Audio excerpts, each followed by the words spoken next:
Hello, everybody. Thanks for joining us today. Welcome to a very special episode of Hey, Ask Me Stuff. We're going to call this the Hey, Ask Me Anything Stuff live interactive experience. I think that sounds like a good title for it, right?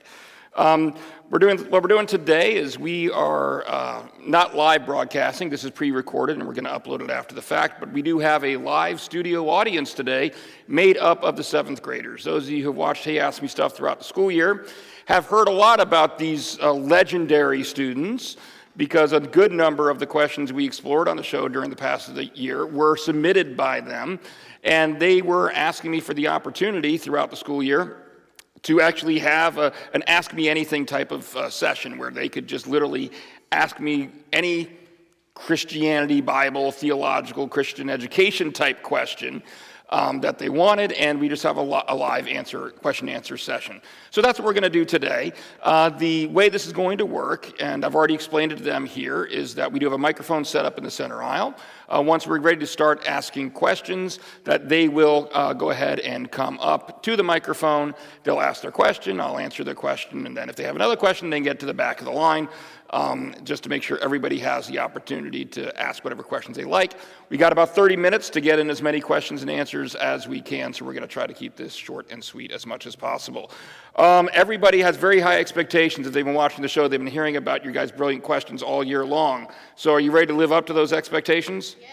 All right, well, why don't we go ahead and open the floor for our questions. Who wants the honor of going first? Bella, come on up to the microphone. If you want to have a question, just go ahead and get in line behind. All right, go ahead. What's your question? Okay, so if God gave us all different personalities, talents, and different looks, why aren't we allowed to show them in school and have to wear uniforms?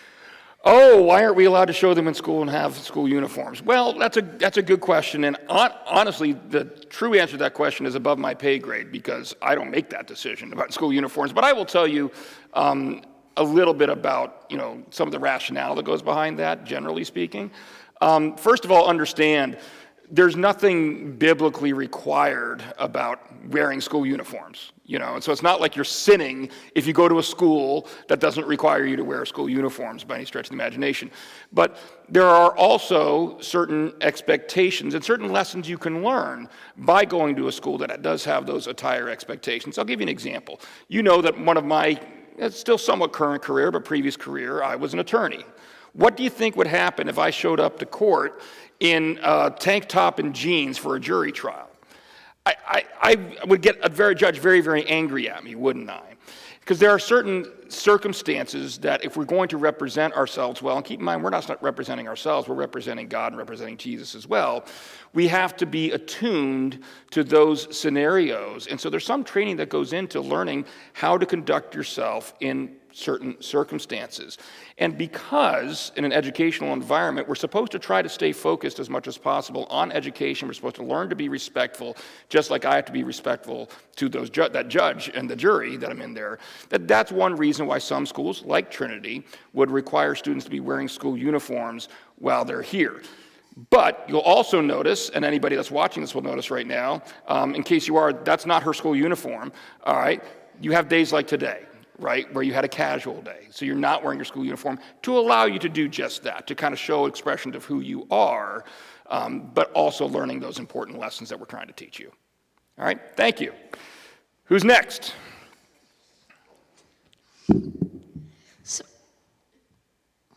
So, the Bible says we should always forgive people. So, why do people give life sentences, like life sentences in jail, if we should be forgiving others?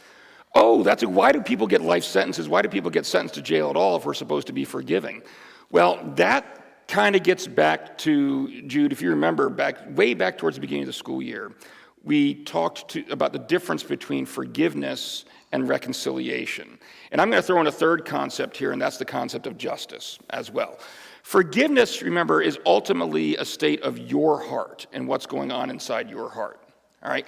So it's kind of like saying, you did something bad to me. If I'm forgiving you, I'm not expecting repayment from you.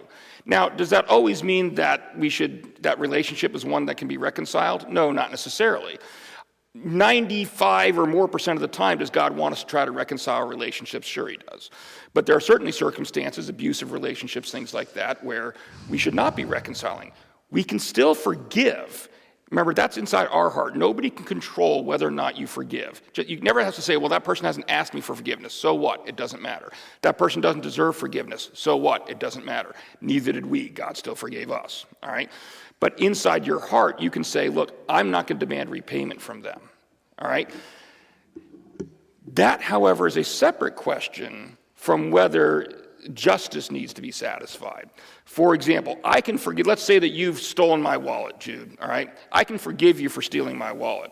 Does that necessarily mean I'm going to show up to court and say, judge, dismiss all the charges? Maybe I will, but I'm not obligated to, because what's going to happen if we have a society where nobody ever gets punished for stealing someone's wallet? There's other concerns we need to factor in there, that there was an offense that was paid, a penalty that needs, or offense done and a penalty that's paid. Similarly, let's look at it from a Christian perspective, all right? God forgives us, but what did it cost him? A price still had to be paid for our sin. Jesus paid it, and that was the justice being satisfied. But God also doesn't hold a grudge against us as a result. So forgiveness and justice are kind of two different things, if that makes sense. All right, thank you.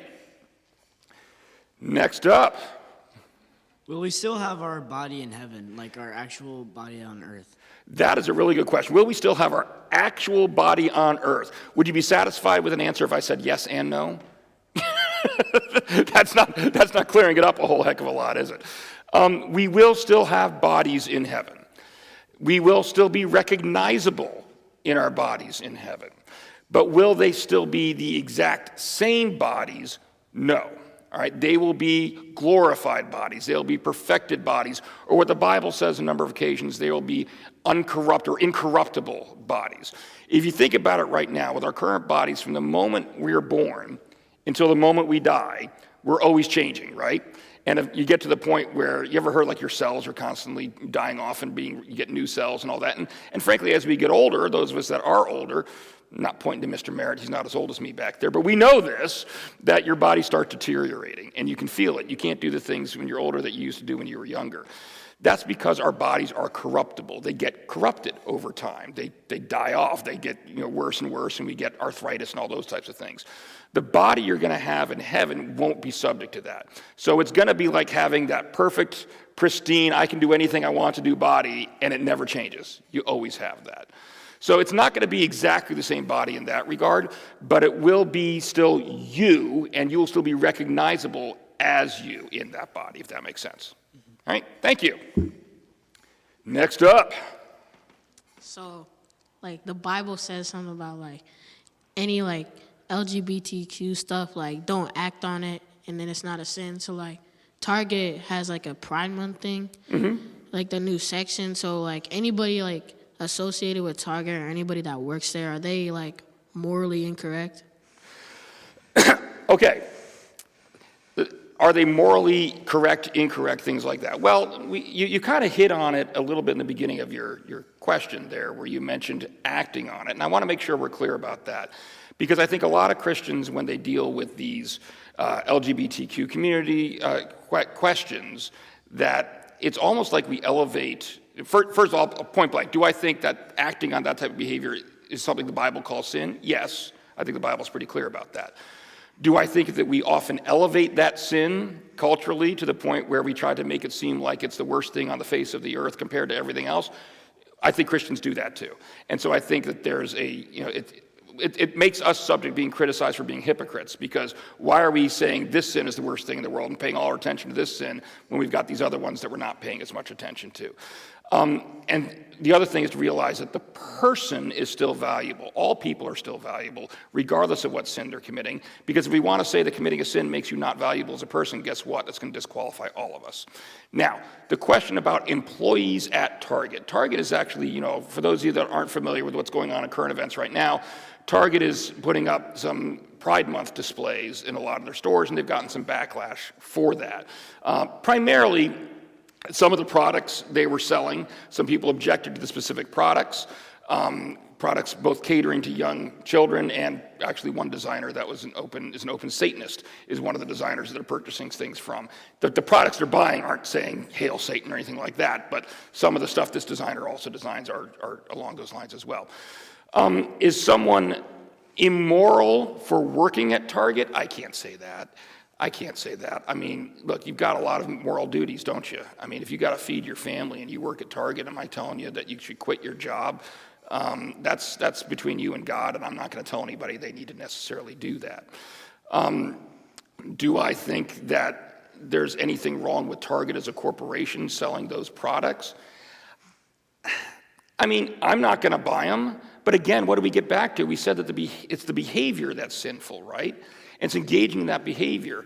I was actually talking to my wife about this the other day, and we were walking through another store. I won't name the particular store, but let's just say it's a very large competitor of Target, and they had some of the similar items for sale.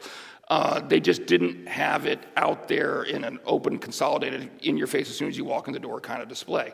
And I said, look, if a corporation wants to sell things, then they can sell things. People are going to engage in behaviors that we as Christians consider sinful. This should not be a shocker to you. The entire world is sinful. And if a corporation wants to sell a product to a certain subset of the audience of their consumer base, they know is going to buy it. You know what? Guess what? There are also corporations that, you go into Hobby Lobby right now and you're going to find a whole bunch of Christian-oriented products. That's for the corporation to decide what they want to do and what's best for their marketing strategy. So my concern is not so much what corporations do. All right, they're in the business of making money. So if they think they can make money doing a certain thing, then great, they can go ahead and do that. But what we're really in the business with Christianity is souls and individual people. And so I tried, rather than focusing on, well, this store is selling this stuff and this store is selling this stuff, I'd rather talk to the people and say, if I got somebody that wants to buy some of those products, I'd say, okay, well, why don't we talk about that? Why is it that you're attracted to those products? Why is it that you want to buy those products? And let's have a conversation about that, all the while making sure that we're respecting them as individuals. So no, I'm not going to go so far as to say everybody there is like immoral people that we should be casting out or anything like that. No, you need to treat everybody with dignity and respect. But I think those types of displays and those types of products can be an opportunity to open up a conversation and have an open, polite, and honest conversation with folks. Does that answer your question? Kind of. Kind of. This is an important one. It's a current event. So when you say kind of, what followed? Was there something else that I didn't answer that you thought? Like if God, let's say the return was like tomorrow, right? And he saw the people like working there, like say restocking the stuff like there, because like you said, they have to feed their family, and like he sees them doing it. Will that count as like, oh, you're committing a sin, like even though like they don't technically have a choice? Well, we got to keep in mind what the gospel is, right? You want to tell me, do I think God is happy and pleased with all these displays and the way that our culture is going? No, I don't. I think there's a lot of things about our culture, though, that God's not happy with. And again, that gets back to, I don't think we should just elevate one particular sinful behavior, because that's our way of kind of pointing fingers at other people instead of looking at our own selves. But no, I don't think he's happy about those displays. But understand that salvation isn't a scorecard. All right, it isn't about, well, if God comes back tomorrow, he's going to look and see that, oh, we're engaging in this sinful behavior or that sinful behavior, so now this person's not going to get into heaven. It's not about that. It's about faith. It's about grace. It's about God's free gift. It's about what's inside of our heart. And so the fact, if one person's working at Target and another person's not working at Target, the mere fact that one's working there and one is not, that's not going to be determinative of whether they're saved or not. What's going to be determined whether they're saved is what's in their heart and whether they have faith in Jesus Christ. Okay. Okay? Yeah. All right. Next up. Are there multiple heavens? Are there multiple heavens? I'll give you the same answer I gave all, yes and no. Is that good enough? No.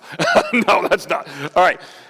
If you read the Bible, all right, it does on many occasions talk about things like the highest heaven, or it uses the term heavens in different aspects, in different regards. And that's more of a cultural thing at the time. Think of it like if I were to talk to you about, last night I was sitting out on my deck staring up at the heavens. When I say that, I don't mean I'm literally looking into the abode of God. I meant I was looking up at the stars, right? And just like we have that cultural language, all right, so did they at the time. And so the Bible does talk about the heavens, like the sky, the cosmos, and they also, when they say the highest heaven, that's kind of them referring to, the Bible authors referring to the place, the dwelling place of God. So from a linguistic standpoint, the answer, it's not really there's multiple heavens in the place of dwelling of God, but we do use that term in multiple different ways. As far as actual heavenly afterlife type of locations, the answer is also kind of yes, all right? Because when we pass away, for example, all right, our spirit leaves our body. Now, different denominational thought will tell you little different answers about what happens at that point. Some people think your soul basically rests and falls asleep until the resurrection, until Jesus comes back. Most Christians would say no, at that point your spirit goes to reside in this spiritual heaven with God, with Jesus, until Jesus' return, and then you come back, and then that's when you get your perfected body, all right, when Jesus returns in the future. And so there's this spiritual reality where we go to live for now, like Jesus to the thief on the cross, today you'll be with me in paradise. It's talking about a spiritual reality. But then when Jesus returns, all right, that's when, Alden was asking about our physical bodies, and that we'll get those physical bodies, and there will be a physical reality, the new heavens, the new earth, the new Jerusalem it talks about, that's where we'll reside for eternity, all right? So in that regard, you could say there's multiple heavens in the fact that there's a spiritual reality and the yet-to-come physical. What's a church deliverance? I'm sorry, say it again? What is a church deliverance? A church deliverance? Like, I seen, like, a video where it was, like, somebody came to somebody, it was, like, a church event, and, like, I guess the devil was inside of them, and I guess the pastor was, like, he was, like, and once I say that, the Get spirit out. will come out, yeah. Yeah. There are, and depending on, again, the denomination, how much they emphasize this, but I don't think we can deny it, because the New Testament says this happens, right?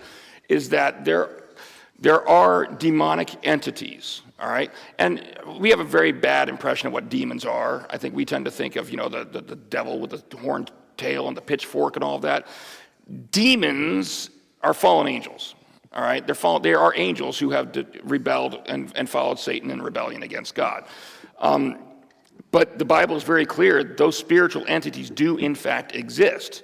And some of what troubles us, some of the problems we confront in life could very well be the result of demonic activity, all right, whether it be demonic possessions, things like that, and then you'll have exorcisms, things like that. Now, you have to be careful, because you don't want, and those that actually practice in this area, and I'm not one, I don't do exorcisms, but I know some people that do, even they will tell you there's these certain requirements you need to look for, these check boxes you need to check before you're going to draw that conclusion. So we always kind of start off with, let's look at this as far as a physical medical issue possibly, before we jump to it being a demonic issue. But that's what that is referring to, is responding to demonic activity. Okay. All right. Next up, I still want your dog. People watching online have no idea what that's talking about. She has a stuffed dog she got. Show off your stuffed dog. Turn. This camera's on you. Show the camera. There you go. Isn't it adorable? All right, go ahead, Bella. Did God want us to domesticate animals? Did he want us to domesticate animals?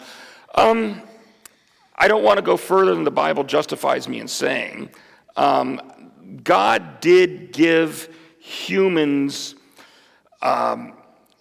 dominion in respect of over animals, but always as stewards of his creation.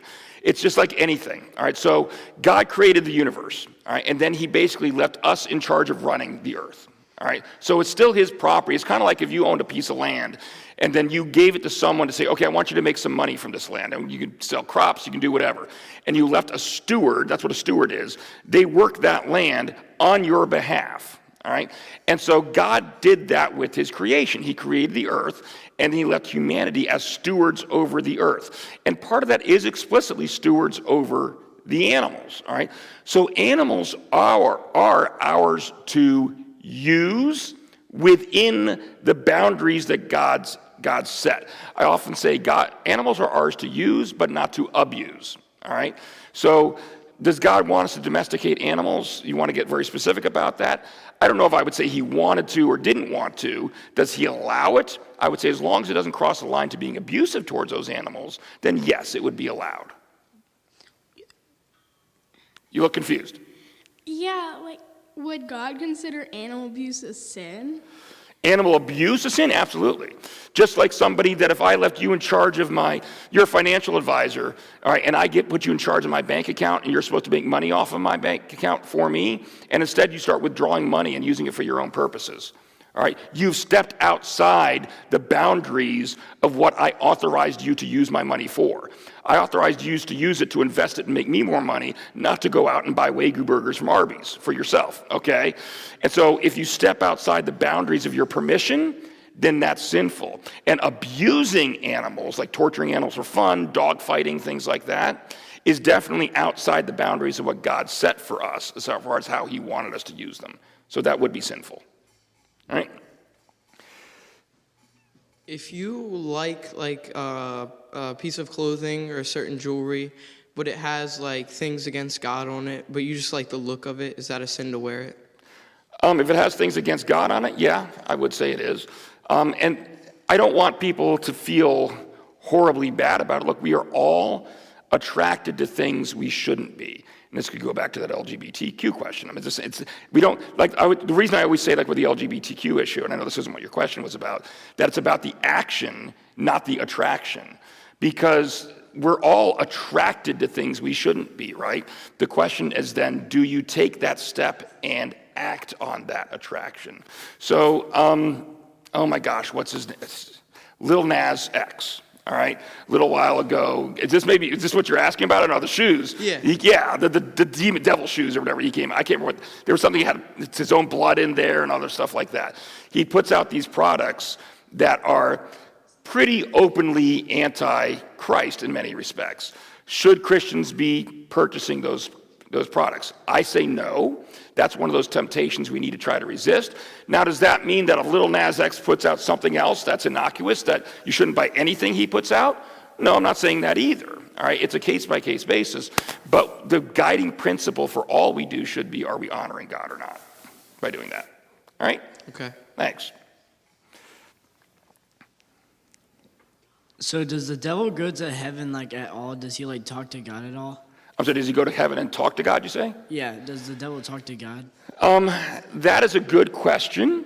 And I will say it depends on whether you think Job is literal or figurative. Clearly, Satan was at some point in heaven. All right, the Bible's clear about that, and then got cast out of heaven when he rebelled against God. He basically tried to put himself ahead of God. Whether or not he still has access to communicate with God, I don't know if it's explicitly clearly answered in the Bible. I tend to think he could talk to God if he wanted to, but he wouldn't necessarily be able to be in the presence of God. I mean, we can talk to God, right? And we're not in heaven. We pray to him, all right? So it can happen. The reason I mentioned the book of Job is because, of course, the setup in the book of Job is that the devil's going and Satan's going and talking to God and saying, I bet you I can get Job to curse you. And God says, no, you can't. Satan says, yes, I can. God says, no, you can't. Satan says, yes, I can. And then God says, go for it. Give it a shot. All right? And the whole rest of the book of Job is Satan making bad things happen to Job, and he doesn't ever curse God. He questions God in a way he shouldn't, but he never curses God. So obviously, if that story is meant to be recounting a literal historical event, then Satan was able to go into the presence of God and talk to him. Some, however, look at that and say that I think that's more like a parable. You know, it's meant to be a fictional story to teach a lesson, not necessarily an actual historical event. So it's the best answer I can give you. Are guardian angels real? Depends on who you ask. All right. I don't think there's anything explicit personally. All right. I don't think there's anything explicitly in the Bible that makes it abundantly clear that God assigns a particular angel to each person on earth here to guard over them, all right? Many Christians believe that they are. It doesn't matter to me personally one way or another. It's one of those questions where If you were to come up to me and I could sit down with someone, have a discussion, go through the scriptures, perfectly open to them convincing me that there are guardian angels for each and every one of us, a specific angel assigned to you. Because I don't have a theological problem with it per se. I mean, God certainly does look over us, all right? And we do know he uses angels, and so he can use them in any way he wants to in that regard. But where it becomes dangerous, all right, is remember we only worship God, all right? And so you want to make sure that you're not starting to pray to a guardian angel when you should be praying to God. If you need something, you have a need, you pray to God. You don't ask the guardian angel. Also, if you grow up and you do something foolish like get intoxicated and get behind the wheel of a car, don't be praying to a guardian angel to save you. Make better decisions in the first place. Yeah. So, next up. So when we die, how will God judge us? Like, will we be standing before him when he judges us? I'm sorry, when we die, what? Like, when we die, how will God judge us? Will we be standing before him as he judges us? Yes, and again, the specifics of how this works out varies depending upon denominations. Christians have some disagreement, but at most there's like two different judgments, okay? There is, when Jesus is going to come back, you've ever heard the rapture? So we'll talk about the rapture, where Jesus will come back not all the way to earth, and he'll take up believers with him before the Great Tribulation. This is one of the views, not the exclusive view. All right, and then following that, there is a judgment of believers, all right, so Jesus actually, God's looking at you, and we've talked about this a little bit in class, where, God's looking at you to see, well, are you a sinner or not? And then instead, when he's looking at your sin, Jesus kind of steps in front. And so he sees Jesus' perfection instead of your imperfection, all right? That happens at one point after we pass, all right? A lot of people say after the rapture and all that.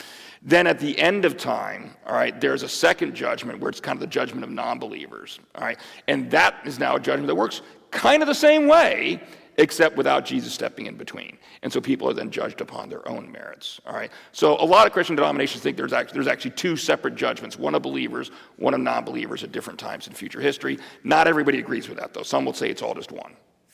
Okay? Last question, because then we got to get you back to class. Yeah? Do you have a personality in heaven or hell? Absolutely. You have your personality in heaven or hell. Keep in mind, the soul never dies. And fundamentally, your soul is who you are. All right? Now, will you specifically mentioned heaven versus hell. I do think while you still have your personality in hell, it's going to be overridden by an awful lot. People often ask me, how can God punish someone in eternity for a finite number of sins? In other words, if you just committed 5 sins in life, how can you get punished for eternity for that? And my answer to that is because you keep sinning in hell. Because one thing about hell is, let me ask this, anybody here like to get caught doing something wrong? Anybody like being told they're wrong? Show of hands. No, you don't. We don't like being told we're wrong, right? And so, especially now, if you've accepted Christ, or the Holy Spirit has caused you to accept Christ, depending on denominational preference, all right, that's one thing we get over, isn't it? That we have to get over, is that we have to first start out by admitting we're sinners. We've done something wrong, all right? But if you haven't come to Christ, then you haven't gotten to that point. And so when you are confronted with the fact that you're in hell and now you're being punished for it, instead of turning around and saying, you know what, God, shoot, I messed up, I'm so sorry, that never happens in hell because people haven't gotten that indwelling of the Holy Spirit. Instead, they keep cursing God over and over and over and over again. And that's why hell is eternal, because you continue to sin throughout it. And so getting to your question about do you have a personality in hell? Yes, you still technically have your same personality, but it's kind of like what your personality is when you are overcome with the worst anger you've ever felt. And that's kind of your perpetual state in hell. Still you, but it's a very, very angry you for eternity. All right? So does heaven get rid of your bad personality? It does, yes. Because remember we've talked about sanctification some, that once you become a believer, even in this life, God is working on you. All right, and I've always talked about a measuring stick we should hold ourselves up to is look at where I am on my spiritual journey today versus where I was a year ago. And I should see change. I should see development. I should see myself becoming more and more like Christ. Now, in this life, I'm never going to reach that level of perfection, but it doesn't stop in this life either. God is going to renew our hearts with these new bodies and everything, so that we will literally spend eternity in worship. Our entire lives will be acts of worship to God, and that will be what makes us content and makes us happy. So we're not going to have this anger at God at all in the next life. So it's still you, but it's you without all that sin garbage. Whereas in hell, it's still you, but it's you dominated by all that sin garbage. Make sense? Mm-hmm. All right. Well, thank you all very much. I hope we got this in, right? For those of you who are watching online, this is the last full day of school when we're filming this, so I promised we would do this, and I couldn't have put it off any later than I did, could I? So I do want to thank everyone who is watching this online. Hopefully we answered some of your questions. If you have any other questions, throw them in the comments section, because we are going to be starting up Hey Ask Me Stuff again here very shortly. It's going to have a new look to it, and it's going to be on Tuesday evenings. So we're going to have more of an evening show. Stay tuned for more information of that. But if you have a question that you'd like to see me answer on one of those episodes, throw it down in the comments section of this one. We'd love to hear what it is. And since this is the last time I will be seeing all of you, it was a pleasure. Like I've said many times, I do love every single one of you, and I do think that you proved yourself. I challenged you at the beginning of this little question-answer session to show to the world how insightful your questions were, and you just did it again. Thank you all very much. All right, and thank you for watching. Stay tuned here to the channel for more great content. God bless.